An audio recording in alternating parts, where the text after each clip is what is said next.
Hi friends, strategies are important whether in business or in politics.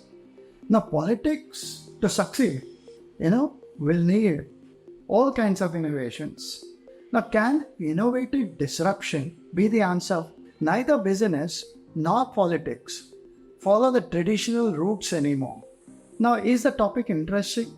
In the current charged atmosphere of elections, I'm sure it will be as you hear on. Harvard Business Review describes it as a process.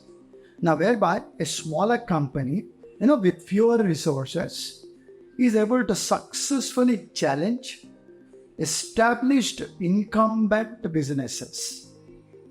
As incumbents focus on improving the products and services for their prime customers, they exceed the needs of some segments and ignore the needs of some others.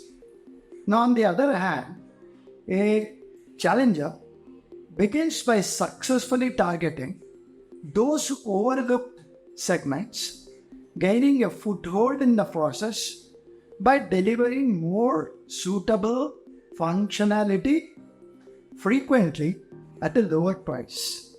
Now, is innovative disruption in politics not similar? What is the success mantra to win elections in the season of elections? Now, for one, take on the challengers and professionals in their own backyard. Look for overlooked societal segments who would then become the most ardent supporters. Now, recreate sustainable functionality through judicious use of technology and add value for the services that are delivered. Now, even as an incumbent, he is left unable to compete. He will be forced to yield some political space. The disruptor can now make or can move up market, delivering performance and value in the process. Now, whereas Uber is a classic example in business, App had a fair amount of success in the past, almost annihilating the then incumbent party, be it in Delhi or in Punjab. Now, it appeared to have truly arrived. However, nothing is permanent, especially in politics. Success is dependent only on performance and integrity of the people and the causes they espouse. Now, with that, friends, I will ask you a question. Can there be reverse disruption? Now, can the disrupted businesses bounce back? Or can the larger parties bounce back, which have of late been in the background? Can the established old parties bounce back, even as the incumbent parties seems to have mastered the art? Now, when there seems to be a lull in the environment, the leader needs to be doubly vigilant and cause reverse disruption. He will need to create headwinds for disruption. Now, only then the new opportunities will arise. Political vacuum will need to be engineered. Disruption must, as a rule, seek the attention of the common man or woman on the street. Can our opposition parties and their leaders show the organization the discipline required to cause reverse disruption and exploit any opportunity that may arise? Now, I'm sure the elections currently in process offer multiple opportunities to almost every party. The disruptive innovation that changes a country's fortunes requires different strategic approaches. Now, let's see. However, one must appreciate that the lessons one learns about succeeding as an innovative disruptor or defending against a disruptive challenger may not apply to every social milieu. In shifting aspirational value systems and expectations of imaginative youngsters. The median value in this country is 29, which means there are large number of youngsters. Now, if a party gets sloppy with implementation models or fails to integrate insights from experience in politics, then political managers will end up using the wrong tools, reducing their chances of success. Then even innovative disruption will not be effective. So what must be done?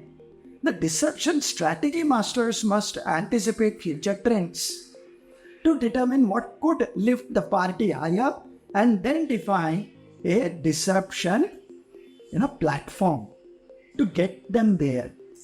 A bullet train, a seaplane, a roll-in, roll-out ferry service, Ujjain-Mahakal corridor are all innovations that catch the imagination and pulse of the people. Can the opposition parties do similar? They need to do it. Franklin Roosevelt once said, in politics, nothing happens by accident. If it happens, you can bet it was planned that way. Now, the current general elections will be a case in point. Are we not seeing all the tall leaders descend on the scene of action with each one's role well defined and with the leader always being there to lead from the front? Whether it's the incumbent party or the opposition, the story is the same. Now, the opposition parties too seem to be, game this time around. How many times have we seen elections taken that seriously in the recent times? Effective use of social media is important to innovate disruption or to innovative disruption and must trigger people's needs. These triggers must then be interpreted real time to be responsive and relevant. That they plan every strategy to a T is evident. The campaign starts with a tweet and a PR exercise.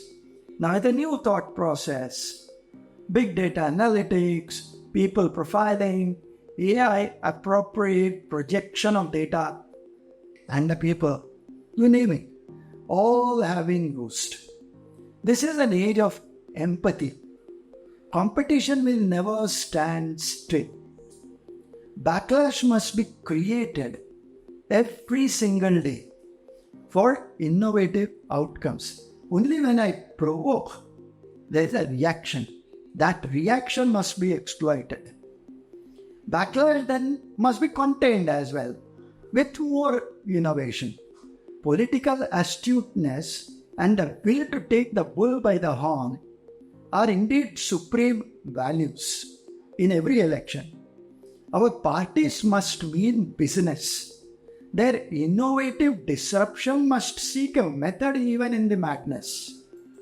The question is, are our established political parties causing reverse disruption? Are they challenging the existing systems and way they are practiced? Now, are they really adopting strategies of technologies of disruptors to defend their market position or even gain an advantage? Now, they are some of the important questions. Disruption, as originally coined by Clayton Christensen, typically describes the process by which the smaller companies or startups, introduce innovations in a business context that initially cater to niche markets. I said that in the beginning, or undeserved segments. These innovations often start at the lower end of the market, or target customers with needs that are not adequately met by the existing products or services. Over time, these disruptive innovations improve. They improve with time and eventually encroach on the territory of the established companies, sometimes causing significant changes, upheavals in the industry landscape. Reverse disruption, on the other hand, occurs when these established companies recognize the potential threat posed by the disruptors and actively integrate similar strategies or technologies into their own offerings. Obviously, they have to survive. This may involve adopting new business models, embracing digital transformation, or leveraging emerging technologies to enhance their products and services. The aim is to preemptively address disruption or even turn it to their advantage by leveraging their existing resources, the customer base that they have, and the brand recognition that they have created over a period of time. But that being what it is, are some of our political parties trying to do exactly the same? It will be interesting to see the post-poll analysis. Of course, in politics, the concept of reverse disruption may not be as commonly discussed as it is in the business context.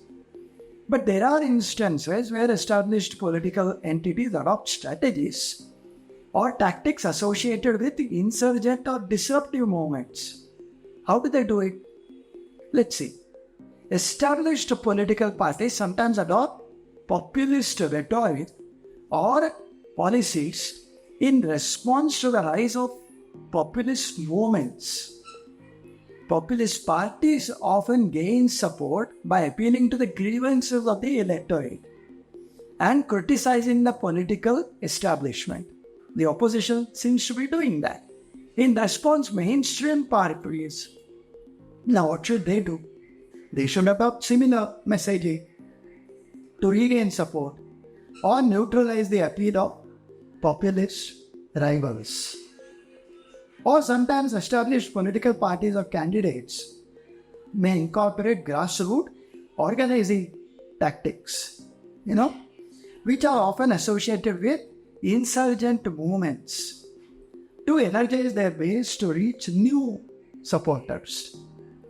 This might involve techniques like, going door to door canvassing, community organizing, or social media engagement that are typically associated with smaller disruptive political campaigns. We are seeing all that in the current, ecosystem that people have created.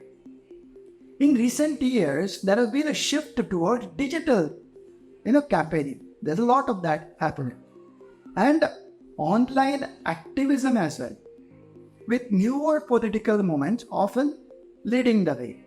Established political entities are increasingly embraced those tactics, using social media platforms, data analytics, and online fundraising, crowdsourcing, to reach voters and mobilize support. This adoption of digital strategies mirrors the disruptive approaches of smaller, more agile political movements, which also we have seen.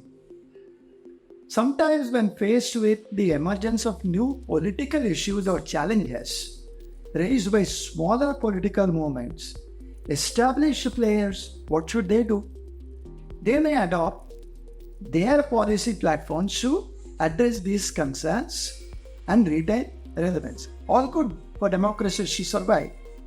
But this could involve incorporating elements of the agenda championed by the disruptive movements into their own policy proposals, thereby preempting their rivals' appeal to reach voters. So friends, so much for politics in this season of elections. I hope you found my talk interesting this Saturday. With a promise to return back the next Saturday, I remain and Dhanyavad, thank you and namaskar.